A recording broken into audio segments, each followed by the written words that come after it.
So welcome to the second week of classes and the third video for the class. We're going to talk about the third chapter of Designing Social Inquiry.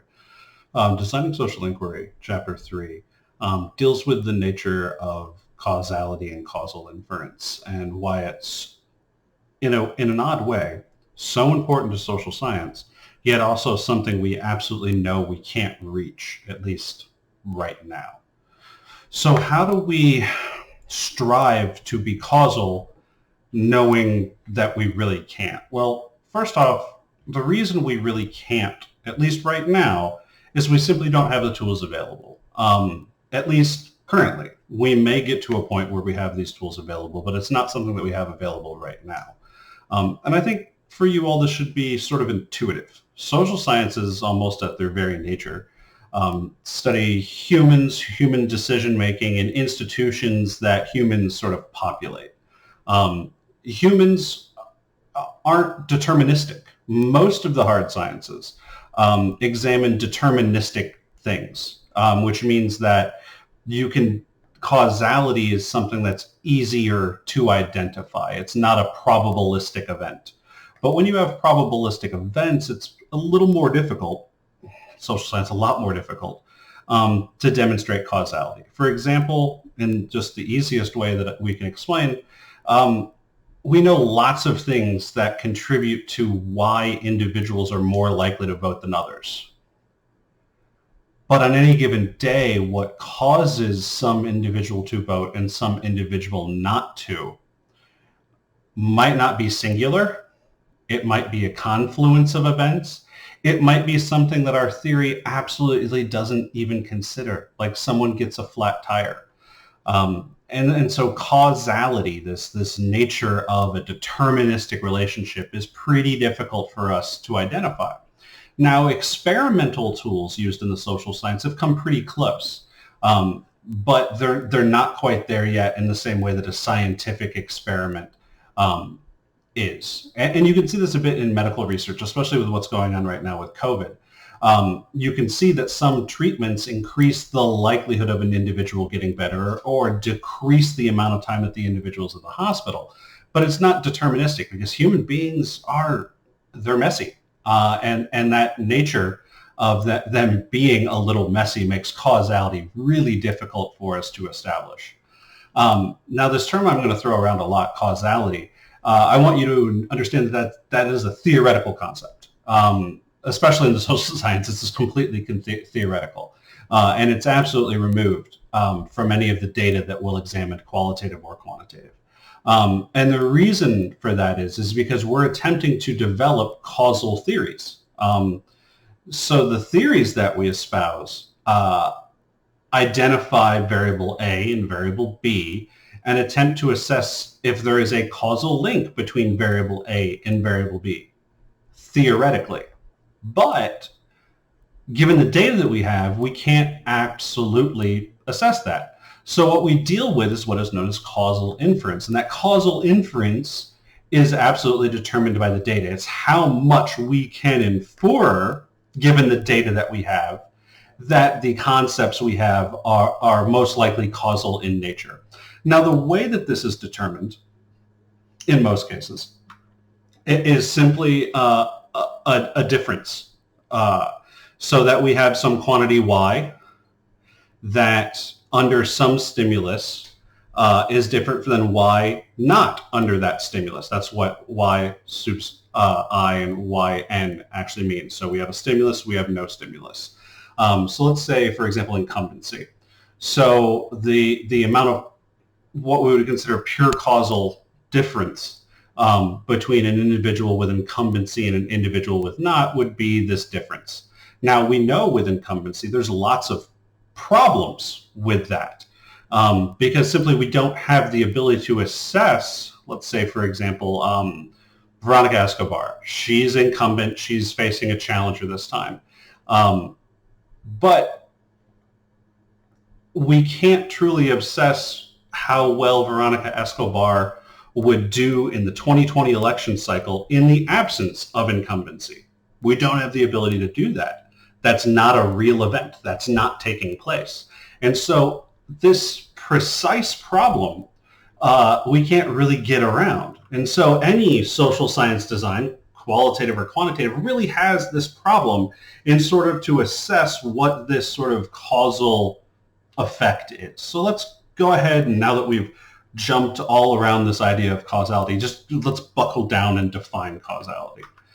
So causality is the difference between the systematic component of observations when the explanatory variable takes on one value and the systematic component of comparable observations when the explanatory variable takes on another value. So the easiest way to think about this is we're going to observe a series of events that are similar, and they're going to vary in at least two factors. That is the outcome variable and the explanatory variable. So in this case, let's say incumbency. So we're going to assess, let's say the 2020 election, there are only a few open seat races for the United States Congress. So in almost all of those races, we have an incumbent facing a non-incumbent. So we can assess, based on a large number of data points, what the general incumbency advantage is. And we know, as political scientists, that incumbents generally have a significant advantage. And they have that advantage, we think, for a number of reasons. But in any given race, that advantage varies. And so we're looking at the systematic effect of that incumbency advantage under a wide variety of controls. And the way that we think about those controls are alternative explanations. So Veronica Escobar is a really good example. So we know that Veronica Escobar will have an incumbency advantage. But that comparable incumbency advantage in her district is going to be very different than a district that is much more ideologically balanced. We know that the district that we reside in is predominantly Democrat. And so is her incumbency advantage, or is her vote share a function of her incumbency or a function of the underlining ideology of her district? Now, if you take that to another area where the ideological split is much more congruent, not overwhelmingly Democrat, but split somewhat evenly between Democrats and Republicans, if the incumbent wins there or loses there, it sort of murkies up our comparison. And so when we're looking for that systematic component of the explanatory variable, what we're talking about is incumbents versus non-incumbents, and then looking at the difference. But you can see that, at least in social science, there's a lot of things that sort of murky up that water. Well, one way that we can sort of help this along is to deal at least head-on with this idea of what we call unit homogeneity. So we consider two units to be homogeneous when the expected values of the dependent variables for each unit are the same when the explanatory variable takes on a particular value. So that's simply to say the mean of N1 is equal to the mean of N2. Now, when we have units that are homogeneous, that gives us more data points. But one of the problems within social science is many times we group things together that aren't actually homogeneous, and then we attempt to extrapolate from them. And what we're extrapolating is not necessarily the differences, or not necessarily the differences as the differences in what we want to observe, but much more systematic differences. And so we're making some very incorrect assumptions. We're not actually measuring what it is we want to measure. So I want you to think of your faculty, for example. So while UTEP does an excellent job of trying to get you full-time faculty, tenured and tenure-track faculty, there exists a wide range of faculty appointments at UTEP. From you may be taught by a graduate student, you may be taught by adjunct faculty, you may be taught by an assistant professor not on the tenure track, you may be taught by an assistant professor on the tenure track, you may be taught by an associate professor like myself who's already tenured, or you may be taught by a full professor who is sort of tenured and then promoted again. Now, all of these generally have a time component to them as well. Graduate students tend to have taught less classes. Adjuncts tend to have taught less classes. Assistant professors have taught more, but less than associate professors who have taught less classes than full professors. So if we assume that teaching is a learned process, then it might be, reasonable to assume that full faculty, full professors are on average better educators than graduate students.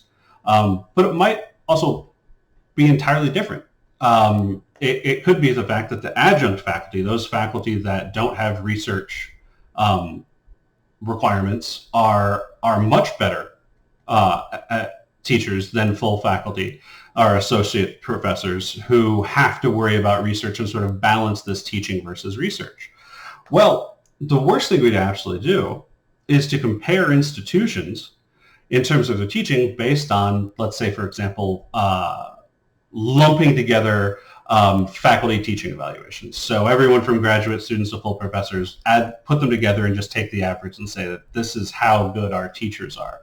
Well, the units that you're looking at, that you're aggregating together, are not at all similar. And you're going to run into some errors if you attempt to extrapolate from that data. So when you're attempting to aggregate your data, when you're attempting to look at your data and sort of assess causality, we need to make sure that the units that we are grouping together are actually homogeneous as opposed to very heterogeneous, because it'll very much bias your outcomes in that regard. And that's one of those impediments to causality, is when we lump a lot of things together that aren't actually homogeneous.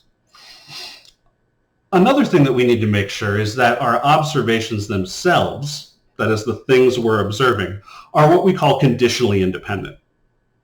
Now, in order for conditional independence to exist, we have to make three assumptions. And sometimes these assumptions aren't actually met, but in many cases they are. So first off, we assume that the process of assigning values of an explanatory variable are independent from the dependent variable, and we call that endogeneity. So what would this look like just in regular jargon?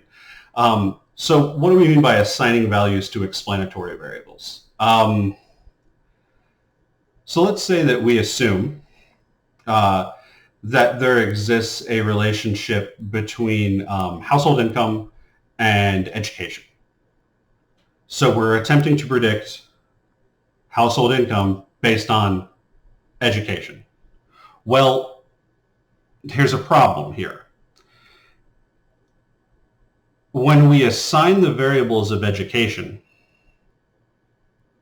that is, individuals who are more likely to get a college degree are also more likely to have come from backgrounds that will have higher household income. And so the process of assigning those two variables aren't independent. They're actually related to each other. And while education may also have an effect on household income, independent, there's also a degree of non-independence between those two variables. And therefore, it's very difficult to disentangle what the causal connection between them in that sort of direction. We also need to make sure in this regard that there's no selection bias when we're choosing what to observe. So one of the easiest examples to look at is how opinion polls are drawn. The sort of ideal type of opinion polls in the United States, and well, really everywhere, is that every participant is random, which what that means is that if we're trying to extrapolate to the United States voting age population, what that means is in a sample that everyone in the United States who is a voting age population had an equal probability of being included in that survey. Well, how would selection bias sort of affect these outcomes? Well, if individuals were included in the survey not based on randomness, but based on where they were. We went to the local mall and sampled individuals there. Well, individuals who are going to the mall, especially right now during a pandemic, are probably very different than individuals who are sitting at home, and that sort of selection bias can affect the outcome. And so the what you're observing those individuals will not be conditionally independent from each other. You also need to make sure that there's no admitted variable bias. So when you're looking at your observations and you're saying that we're pretty sure that X causes Y, well, if all of the X's have something similar in common, then it might not be that X is causing Y. It might be that this other variable, Z, is causing Y. But because of how you're looking at X, and X being similar, that omitted variable will completely affect causality because you're not observing the actual causal variable. So think of it this way. So what is conditional independence actually? Conditional independence says that by knowing some other quantity. So let's say we're observing two individuals, individual X and Y, and we want to know how long it will take them to get home. Let's say a snowstorm hits. Would knowing that snowstorm hits affect how long it would take X and Y to get home? Yes, absolutely. But are X and Y, individual 1 and individual 2, are they independent from each other? Yeah, they're dependent upon event Y, but they're independent from each other, at least conditionally independent from each other with regards to how long it would take them to get home. So so what we mean by conditional independence. They can be independent upon some other effect. In fact, we want them to. That's what causality is. But they need to be strictly, in a sense, independent from each other. So how can we increase our likelihood to engage in some real good causal inference? Well, first and foremost, we have to absolutely construct falsifiable theories. The theories that we generate, that we use to attempt to explain events, have to be able to be falsified. And falsification of a theory is not sort of a death knell in social science. In fact, falsification doesn't even kill theories in social science. That's not the end of a theory.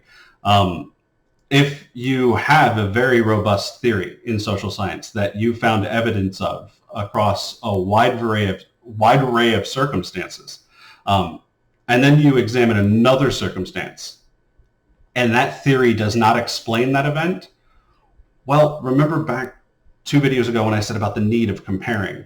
You're going to explain that last event where the theory did not work in comparison to all the other events where it did, and you'll explain why the theory didn't apply in this context. But that's not the death of the theory. You're just explaining, well, the theory didn't work here. Another thing that is important is you have to make sure your theory, what you articulate, is internally consistent. Now, the thing that I've noticed the most often with students when they come up with theories is that there occasionally is an issue with the temporal ordering of events. And one of the easiest ways to make this mistake is to assume that all events occur at the same time. Well, we know that in order for something to be causal, it has to precede another event. So in the most basic sense, A has to precede B in order for A to cause B. A can't happen after B. And a lot of times what I notice with undergrads is they will articulate that A causes B when in fact A and B may actually occur at the same time. So you need to make sure that your theory at least makes logical sense when looked at from all sort of perspectives. You also have to make really sure what you're choosing your dependent variables as. Remember sort of the unit homogeny explanation discussion. You really want to make sure that your dependent variables, the independent variables being the variables you're attempting to explain, that variance amongst them is not explained by just what they are. That there has to be some variable external to them. And you also want to really make sure that they're absolutely different. These different units, it can really run afoul if you're not very careful with how you choose your dependent variable. And this is really important in terms of qualitative research. You want to maximize what you're observing. To that end, you want to have as many observations as possible. So let's say, for example, you're an individual who studies coups. Now, coups don't happen all that often. Countries don't experience coups very frequently. So as a scholar of coups, if you're embedded in a country in which you expect a coup to take place, you don't just want to make the coup what you're observing. You want to make what you're observing elite officials within that country and elite individuals whom are opposed to whatever leadership exists. And therefore, you're taking your one event of a possibility of a coup and extrapolating it much broader into individuals and how they're behaving within this environment. By maximizing what you're observing, you're going to have a better chance to understand the likelihood of why or why not that event did or did not occur, and also have a good idea about what affects the likelihood of that event occurring. Lastly, your theory should be broad. When you articulate a theory, it should have the possibility to apply to more circumstances than just what you're observing. If your theory only applies to just what you're observing, it's very difficult to actually have it really be falsifiable. So, for example, we know that one of the main predictors of vote choice is ideology.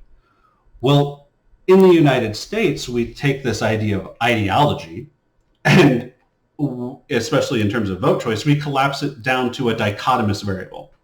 So that individuals who are far right and individuals who are moderate right, their vote choice is conditioned down to one. And the same thing happens on the left. Individuals who are far left and individuals who are just moderate left are collapsed down to one vote choice. So if we said that the main predictor of vote choice is partisan identification, or whether you're Democrat or Republican, that theory is not broad enough to extrapolate to other countries where they don't even know what Democrat or Republican is. But if we say ideology is a predictor of vote choice, that applies in the United States, or that could apply in the United States, or any country that has a system of parties that are aligned by ideology. So the theory should be broad, and the primary reason for that is theories are absolutely meant to be exported beyond just the case in which you're observing. The causal nature of your theory should apply much more broadly than the tiny event or the somewhat large event that you're looking at. So thank you for watching along today. I'm going to do another video here shortly, have it uploaded either tomorrow or Tuesday, that'll walk us through sort of the beginning steps of Stata, so that you can get looking at some sort of variables and sort of identify what relationship it is that you want to look at for your term paper.